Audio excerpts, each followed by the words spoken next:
Fala família, sejam bem-vindos ao canal, mais um vídeo aí de revisão de índice de dólar. Hoje a gente vai fazer uma revisão aí bem diferente, então fica nesse vídeo até o final, que você vai gostar. Se você não é inscrito no canal, se inscreve no canal, deixa seu like aí pra gente e seus comentários também aí. E vamos juntos aí, beleza? Vamos lá. Bom, pessoal, hoje a gente fez aí uma proposta um pouco diferente, tá? Eu lancei aí na comunidade uma pesquisa sobre capital. Deixa eu dar uma olhadinha aqui, tá? Dá pra vocês verem aí. Então a gente lançou aqui... Não, isso aqui foi hoje. Isso foi algumas coisas que a gente postou hoje na comunidade. Bom, aqui, ó. A gente tá aqui com a pesquisa. Essa pesquisa a gente fez tem um dia atrás, foi no domingo. Então tem poucos votos ainda, 103 votos. Eu botei assim, ó. Margem operacional. Quanto você tem pra operar no day trade? Ou seja, quanto você tem na corretora destinado ao day trade. Então não é quanto que você tem na corretora total. Em ações, em position, em swing, ou para fazer uma carteira de dividendos. É quanto que você separa do seu capital para operar day trade, beleza? E aí eu botei R$1.000, menos de R$1.000. Então, a pessoa que tem menos de R$1.000, ou seja, 50%, é de uma amostra aí de 103 pessoas, tá? Então, 50% tem menos de R$1.000. Eu até coloquei aqui uma segunda coluna entre R$1.000 e R$10.000. Então, 38% tem entre R$1.000 e R$10.000. Eu deveria ter colocado uma coluna menor, uma janela mais curta, até 5.000, de repente, até esses 38% aí, de repente tem pouco mais de R$1.000, tá com 2.000, 3.000, enfim. Mas, por que eu tô pensando nisso? Porque a terceira coluna aqui, de 10.000 a 20.000, tem somente 4%. Ou seja, a tendência é que essa galera aqui, esses 38%, não tenham próximo a 10.000, tenham, de repente, aí bem menos, tenham 2.000, 3.000 reais, enfim. Isso aí eu dei um pouquinho de mole, mas dá pra gente ter essa ideia porque entre 10 e 20 tem 4% só, ou seja, quem tem R$10.500 tá dentro desse 4%, beleza? Entre 20.000 e 30, 0%, não tem ninguém nessa faixa etária aí de valor, e acima de R$30.000 é somente 9%. Então é uma margem bastante considerável aí das pessoas e uma quantidade de capital bem considerável também, pensando que está em day trade aí de índice dólar, que é o que a galera mais opera aí futuro, que é uma extremamente alavancado, né? Então, um capital bem pequeno, pensando no tipo de operacional aí, tipo de mercado que a galera vai estar operando. Então, em cima disso daí, hoje eu vim com uma proposta aí, tentando fazer, né, alguma coisa que eu pudesse trazer para menos capital possível, tá? Então, foi o que a gente fez aí hoje nos trades, beleza? E aqui eu coloquei hoje, isso aqui foi uma ideia de estudo que a gente fez no final de semana aqui pra galera, né? E a gente começou hoje assim, tá vendo? Uma operação no dólar, no 2 minutos. Então, a gente reduziu o time frame para tentar buscar stops mais curtos também. E aqui no índice a gente fez aqui uma ideia com um risco de 50 por R$50, né? De stop, beleza? E aí eu fiz algumas considerações e aqui foi a evolução desse trade, tá vendo? Ele indo lá pro alvo, ajuste de stop gains, enfim, redução de risco, mas ainda com stop, né? E aqui já a realização 1 para 1 e aqui uma realização de stop gain, beleza? E aqui já a nossa porcentagem aí, hoje usando 3 operações, né? 66% vencedora, 33% perdedora, ou seja, um stop para 2 gains aí, tá? 3 operações somente, assim a gente encerrou aqui a comunidade ali, beleza? Então eu tô fazendo esse vídeo aqui já um pouco mais cedo também por causa disso, beleza? Dolinha aí disparou, mas a ideia do dólar que a gente tinha uma ideia mais macro, né? Então a gente tinha aqui um início de dia bem bacana, a gente tinha essa consolidação. Deixa eu diminuir aqui, deixa eu aumentar o time frame e depois eu volto para aí pra gente poder visualizar melhor, tá? Então a gente tinha isso aqui hoje, ó, no início. A gente tinha essa consolidaçãozinha aqui, essa lateralização que ela já abriu rompendo com uma barra elefante aqui, que ela fez depois aqui uma reduçãozinha até e foi embora, beleza? Quando eu vi essa movimentação, o que eu fiz? Eu falei, bom, movimentação de força, volume alto, né? Aqui a gente tinha aqui bastante volume, tá? A gente estava aqui com o FIBO diário, semanal, então beleza. Assim que estava a nossa ideia. Passando aqui para 2 minutos, a gente teve exatamente esse movimento aqui, ó. Deixa eu tentar fazer assim, que aí vocês vão acompanhar comigo o que eu estava vendo, tá? Então aqui, o que aconteceu? A gente teve esse impulso e o início de uma correção, tá? O que eu fiz aqui? Eu tracei o FIBO. Então, eu tracei o FIBO. Inicialmente, a gente fez esse FIBO aqui, ó, pra gente ver desse movimento curto até onde ele poderia estar vindo fazer pullback. E aqui a gente teve uma ideia de uma entrada de pivô antecipado, tá? Então, aqui a gente viu isso aqui, ó. Impulso, correção no 38,2, ou seja, confirmando uma ideia de força do mercado. Não conseguiu nem fazer um pullback muito maior, beleza? E aqui ele deu uma entrada antecipada, com stop aqui na mínima e projetamos esse risco para cima. O que aconteceu? O stop ficou aqui nesse fundo, beleza? Beleza. Então, só para vocês poderem entender o que aconteceu legal, o stop tá aqui, tá? Mais ou menos, nessa região aqui de fundo. A ideia foi até de um vídeo que a gente fez há pouco tempo, né? De uma ideia de entrada antecipada. Eu falei aí bastante sobre isso. E sobre também as possibilidades, tanto para ir por diminuição de custo de stop, como também de risco, né? E aí ele subiu e aqui ele foi estopado, tá? Então aqui a gente foi estopado. Então a gente teve a nossa entrada aqui e o nosso stop aqui. Beleza? Ou seja, o pivô de alta que a gente viu, uma entrada antecipada, ele fez aqui quase que um pivô de baixa e a gente foi estopado, beleza? Beleza. Passado isso, o mercado foi dando uma continuidade e fez esse movimento. E aí, o que pareceu esse movimento aqui? Pareceu o quê? Um caixote, pareceu que ele estava numa região aqui de uma lateralização. A gente foi lá e começou a traçar aí essa região para a gente ver um possível power, né? E aí, a gente tomaria esse mercado aqui na máxima. Tá? Um rompimento aqui, como é um movimento curto, tá? A gente está em 2 minutos, lembrando, tá, pessoal? Estou ampliando bastante aqui. E aqui a gente entrou no mercado e projetou esse range 100% para cima, tá? E aí a gente foi desenvolvendo esse trade, tá?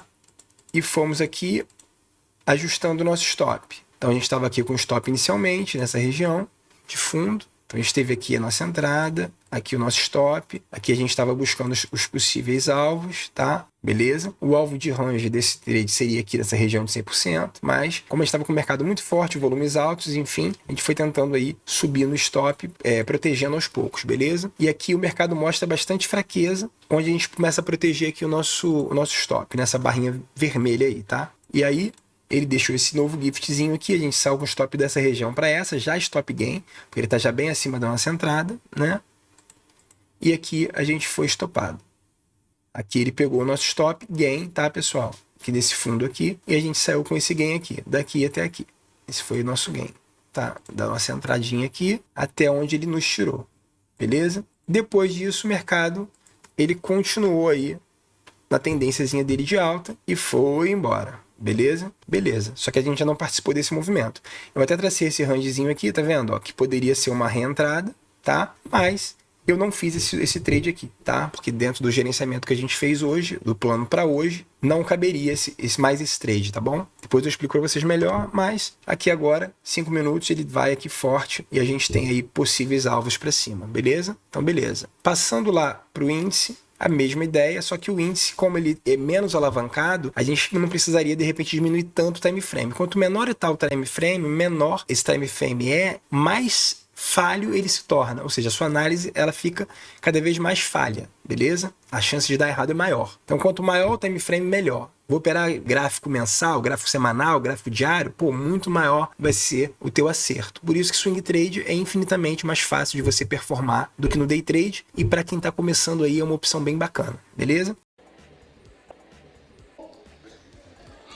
Tá bom. Então a gente visualizou o quê? Logo nesse iniciozinho do dia, abertura com gap de baixa, ele fez aqui uma correçãozinha, um pullback aqui nessa retração, tanto semanal quanto diária, e ele veio aqui desenhar esse pivôzinho de baixa. Como era um pivôzinho curto, e o risco dele era aqui de R$50, a gente fez o quê? A gente fez uma entrada por violação, ou seja, eu não esperei confirmar o preço, não esperei um fechamento abaixo. Eu botei aqui embaixo minha ordem, como esse candle aqui, ele fez essa violação, ele já pegou minha ordem, automaticamente meu stop veio aqui para cima, e a gente traçou aqui os alvos, tá? Beleza? Daqui, a gente teve nessa barrinha vermelha aqui a saída desse risco máximo de 50 para essa região. Diminuímos o risco, mas ainda tinha risco, tá? E aqui depois ele falhou nesse terceiro alvo aqui, do 161, já próximo aqui desse suporte que ele tenderia a dar uma segurada, ele mostrou aqui um pouquinho de fraqueza, tá? E aí nesse candlezinho aqui a gente realizou nessa região, que era 1 para 1, que era exatamente R$50 também, tá? Com um contrato, beleza? E aqui a gente fez essa projeção. Logo após isso, ele fez aqui um novo impulso correção, testou aqui, sentiu o fundo, voltou e agora ele está dando uma continuidade, tá? Então, para quem está conduzindo o trade até agora, nesse topo, poderia estar segurando, mas como era aqui uma região bem difícil, a gente segurou, tá? Mas agora não estamos operando mais isso, beleza?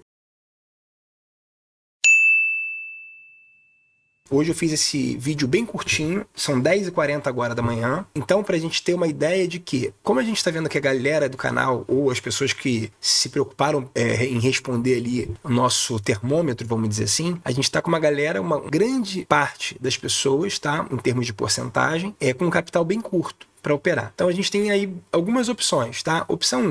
Opção 1. Você resolve se entregar de coração, de corpo e alma, sem ter medo da paixão, e vem com tudo acreditando que vai ser feliz.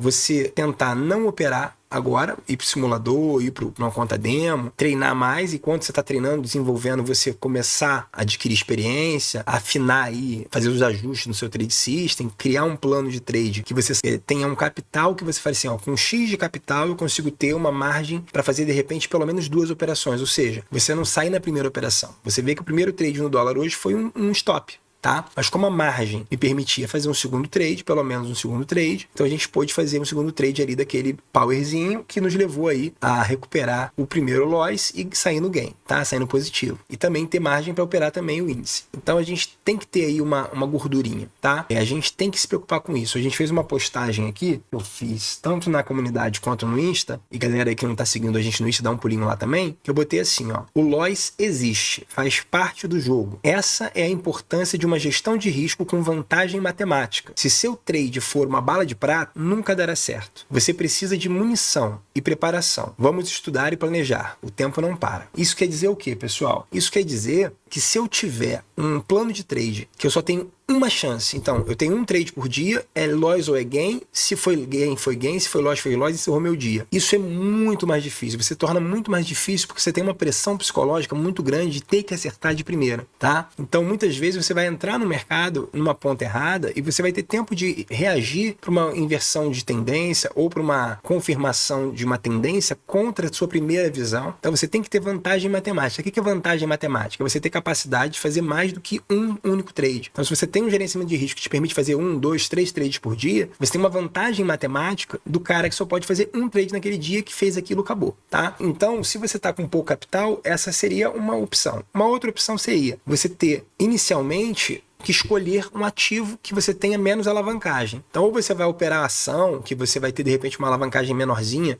para você estar exercitando, independente do game que você está exercitando, ou você vai operar, de repente, o índice, que vai te dar uma alavancagem menor, só com um contratinho para você conseguir aí desenvolver, e aí você ter um stopzinho aí, de repente, de R$50 para um trade, se você puder fazer, de repente, 2 trades no dia, enfim. Então, cada um vai ter o seu plano, a sua forma de operar. Mas, realmente, essa pesquisa que a gente fez, ela trouxe essa ideia de fazer aí um tradezinho mais curto, um tradezinho com menor risco, os dois aí com a ideia de um contrato, tá claro, mas pensando em ajuste, pensando em médio e longo prazo, pensando em reaportar, você vai ter esses trades menores, com pouco capital, e você vai ter aí, de repente, uma necessidade de fazer novos aportes nessa tua conta, para você ir crescendo capital, tanto com os trades de positivos, né, como de capital externo, para você ter capacidade de, a médio e longo prazo, ter uma gestão de risco, ter um plano de trade que seja mais vantajoso, tá? Que tenha mais chance de dar certo, por você ter um valor maior e uma condição de arriscar menos, mas esse menos no seu capital, em termos de porcentagem, vai ser um valor mais possível de você achar stops técnicos melhores e de ter chance de fazer mais operações para você ter uma tranquilidade, tá? Então não é nem overtrade, fazer 20, 30, 50 operações num dia, e nem você, de repente, operar apenas uma num dia. Então a gente tem que achar aí um bom senso, achar aí um equilíbrio para você ter mais condição de chegar lá, tá? E operar em conta demo não é vergonha, é uma fase de desenvolvimento. Então se você tá com R$1.000 na conta, o que eu te digo, se serve de conselho, deixa esse R$1.000 na conta, vai juntando de 50, 50, de 100, 100, vai aumentando essa conta e até lá vai operando na conta demo, anotando os seus erros, os seus acertos, ajustando o seu trade system para quando você tiver um capital melhor, você não vai ter perdido nada e vai ter ganho aí, com certeza, muito mais conhecimento, muito mais experiência no teu trade system, beleza? Em breve aí eu vou trazer mais propostas aí para esse tipo de coisa bacana aí, mas por enquanto a gente tá com essa ideia aí para vocês, beleza? Espero que vocês tenham gostado de mais esse vídeo. Se você não é inscrito no canal, se inscreve no canal, deixa seu like aí e vamos juntos com o sucesso. Um grande abraço e até a próxima. Valeu!